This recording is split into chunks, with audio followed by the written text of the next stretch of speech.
បាទសូមគោរពជម្រាបសួរបងនៅក្នុង Channel YouTube ទាំងអស់គ្នាបាទអ៊ំពូមីងតាយាយទាំងអស់បាទនេះឯងគឺជាវិធីធ្វើតុបាយបាទបងបាទនេះមានឈើចាស់កែកុនឆ្នៃលិចកើតបាទនេះអានេះគឺបងអូនកំពុង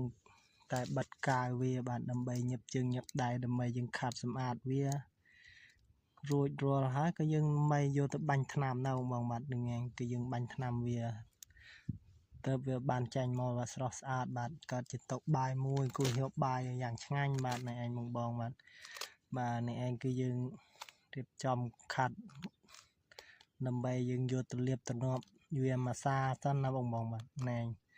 យើងលាបទ្នប់វាហើយយើងដើម្បីលាបហើយយើងត្រូវខាត់ចំសាទៀតបាទទៅវារលោងស្អាតបាទណែយើងលាបទ្នប់វា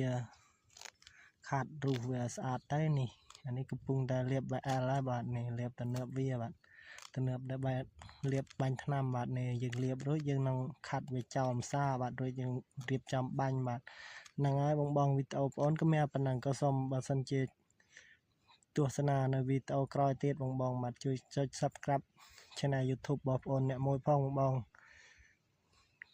សូមខុសឆ្គងត្រង់ណា